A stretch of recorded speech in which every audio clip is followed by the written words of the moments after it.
परमात्मा के दरबार में क्या सुनने के लिए आए हैं। जब नहीं सुनेंगे और जब परमात्मा का आदेश पे नहीं चलेंगे ना तो जीवन में काम नहीं होगा। जैसे कोई दीदी भैया आए हैं, शुरू बार में आए हैं ना, तो सरसों के दाने के बराबर विश्वास कीजिएगा ना तो परमात्मा तो घर देते जाते रिजल्ट दे देगा। लेकिन वही दीदी भैया पुराना हो जाइएगा ना और परमात्मा के आदेश पे नहीं चलिएगा, सरसों के दाने के बराबर अगर गलती भी कीजिएगा ना तो पहले वाला जो बीमारी था ना, जो अच्छा होगा वो फिर से लौट जाएगा।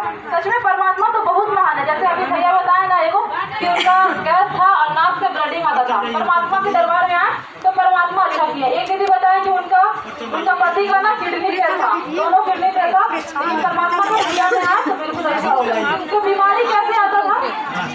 आत्मा में गंदगी था, परमात्मा का दिया हुआ आत्मा तो आया था, लेकिन आत्मा को हम लोग ध्यान नहीं देते थे।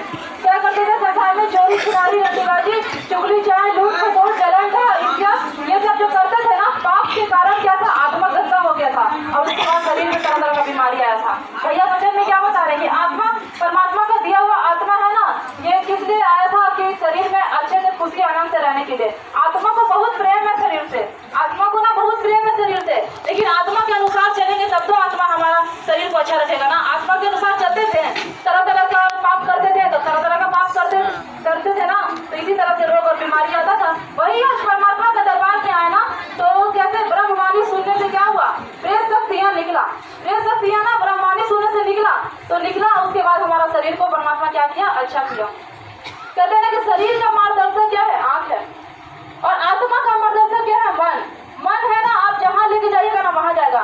मन में तो गलत बात भी आएगा और सही भी बात भी आएगा। तो ये हम लोग को परखना है ना कि हम लोग को परखना है कि हम मन किस पे लगाएं। अगर मन हम लोग अच्छी बातों पे लगाएंगे तो हमारा किससे आत्मा जुड़ेगा? परमात्मा से। अगर मन में गलत सोच आएगा, चोरी छिनारी रंडीबाजी ये सब जलन डा ईर्ष्या, तो मनुष्य को परखना है। हम सबको क्या परखना है कि ये तो प्रेत शक्ति की ओर से आ रहा है, तो उसी टाइम तुरंत परमात्मा की ओर से भगाना है। परमात्मा को आदेश करके ना तो भगाना भाग जाएगा। इसलिए कहते हैं ना कि हम लोग को मन लगाना है किस पे? परमात्मा पे। परमात्मा तो सच में बहुत महान है। कहते हैं ना कि ईश्वर तो बहुत महान है, सच में परमात्मा बहुत महान है, लेकिन हम सभी गलती करते हैं ना तो क्या होते हैं? पूजा में तो जाएगी लेकिन अच्छा ना होते थे, वही लोग परमात्मा का कोड़ा लगाते हैं। तो परमात्मा तो देखते हैं ना, जैसे भैया बच्चों में पहले भी बताए थे कि आत्मा ही है देने वाला। यहाँ पर ही हम दीदी भैया के सामने आकर के दिखाएं कि हम बहुत अच्छा हैं, हम बड़ी परमात्मा पे विश्वास करते हैं, नहीं हम कोई गलती नहीं करें, लेकिन जो देने वाला है आत्मा वो तो देख रहा है ना। चोरी कर रहे हैं, छिनारी कर रहे हैं, निबाजी कर रहे हैं, क्या कर रहे हैं, पाप कर रहे हैं, वो तो हमारा आत्मा देख रहा है ना। हम मुंह से तो बोल रहे हैं, मुंह से बोल रहे हैं कि हम बहुत अच्छा है, लेकिन आत्मा देखने वाला परमात्मा है, आत्मा जांचने वाला परमात्मा है। परमात्मा सच में बहुत महान है, लेकिन आदेश पे चलना है, परमात्मा का आदेश पे चलना है। परमात्मा का दरबार है पाप से बचने के लिए। यहाँ अभी जो हम लोग दीदी बोलते हैं कि बैठाओ मैया, तो बैठाते हैं, परमात्मा के से बोलते हैं कि दीदी बैठ जाइए, तो बहुत कम है ना। एगो क्या कह रहे हैं ना कि थोड़ा सा हमसे पैर से ऐसे हो गया ना, छिपा गया ना उनका पैर, तो क्या करें? सूझा ना, ऐसे करके बोल रहे हैं। तो जो परमात्मा के दरबार में आ करके ऐसे बोलते हैं ना, तो हम वचन सुने थे, वीरेंद्र सर बताए थे कि शब्द ब्रह्म सब दाक्ष ब्रह्म, सब भी ब्रह्मा है, सब भी पिशाच है। मुंह से क्या करना है? अच्छा अंगीकार करना है। अगर यही बोल देते हैं क्या कोई बात नहीं, गलती से हो गया, लेकिन क्या करें? सूझा ना हो तो मुंह से गलत अंगीकार करें ना। इसलिए मुंह से क्या करना है? अच्छा अंगीकार करना है। आंख से अगर खराब भी देखिएगा ना कि हमारा शरीर में रोग है, लेकिन मुंह से क्या बोलना है कि परमात्मा की ओर से बहुत अच्छा है। हमारा कल का परिचय है ना कि कल रात में हमको एक बैग इतना बुखार, पूरा ठंडा लग रहा था, पूरा माथा में दर्द।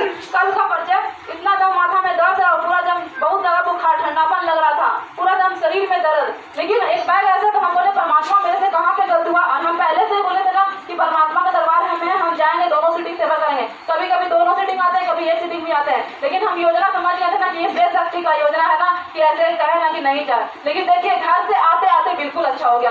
ऐसा दर्द है ना, बुखार पूरा ठंडा लगा था, लेकिन परमात्मा की ओर से ना घर पे खाना वाना बना करके सब अच्छे से आ गया। सोचिए परमात्मा मेरा बहुत महान है। तो आवाज में शक्ति परमात्मा कैसे देगा? जब हम आदेश का पालन करेंगे तब ना, कि गलत गलत काम करेंगे तो परमात्मा आवाज में शक्ति नहीं देगा, वही मनुष्य परमात्मा का कोड़ा लगा देता है। तो धन्यवाद है परमात्मा, इतने बराबरी से परमात्मा सभी दीदी भैया को आशीष अनुग्रह देना परमात्मा, और हमें भी आत्मिक ज्ञान बुद्धि समझ कर देना परमात्मा को बहुत बहुत साधु। मैं अगला दीदी को